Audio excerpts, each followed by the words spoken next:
You've been diligent about paying down your mortgage over the years, and Montreal real estate finally seems to be perking up.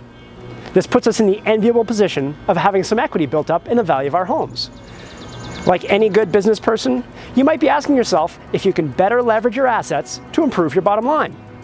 Or, to put it simply, should you borrow against your house to turbocharge your retirement savings? In this episode, I'll talk about some of the ups and downs of borrowing to invest, and why it may or may not make sense for you. Make sure you also watch part 2 when it comes out to understand all the caveats around using this strategy. I'd love to hear what you think, so please leave your thoughts or questions below.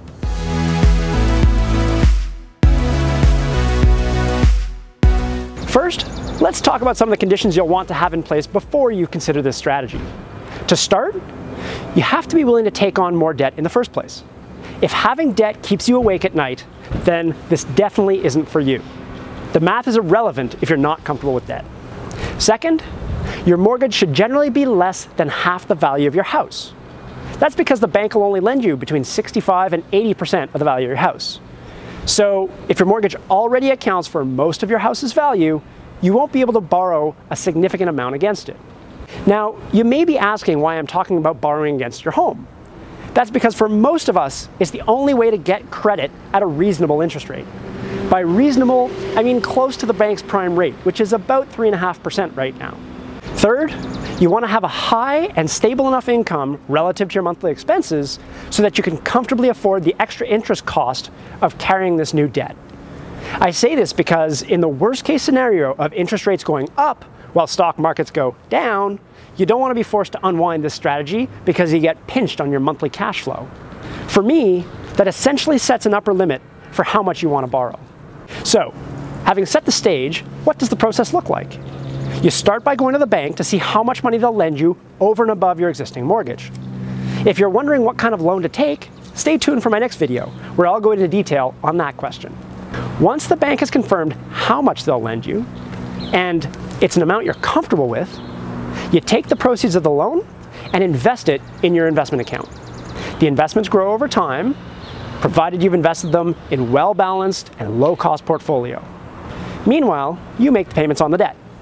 Now, make sure you track how much interest you've paid. You can deduct this interest against your income each year when you file your tax returns. This is one of the main advantages of doing this. If you're in the top tax brackets, your interest cost essentially falls in half because you can deduct it against your income at tax time.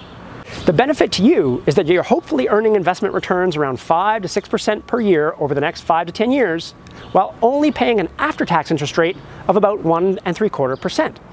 I say 1.75% because the tax deduction gives you about half the interest back on your tax return. So the difference, about 3.25% to 4.25%, is what you're creaming off the top. More simply put, for every $100,000 you borrow, you'll be making about $3,000 to $4,000 per year over the long run. It is really important to realize that there's no guarantee that you'll make this amount. If markets have a bad year, you'll have to wait for them to recover before getting back to an average return of 5 to 6% over the period that you have this strategy in place. If markets have a great year right off the bat, you might make more. That's the nature of investment risk, a topic I could write a whole other series about. That's it for this episode, but make sure to watch my next one, where I'll go through some of the pitfalls to watch out for when borrowing to invest. Don't forget to comment below if you have any questions or if you want to get in touch. Thanks for watching.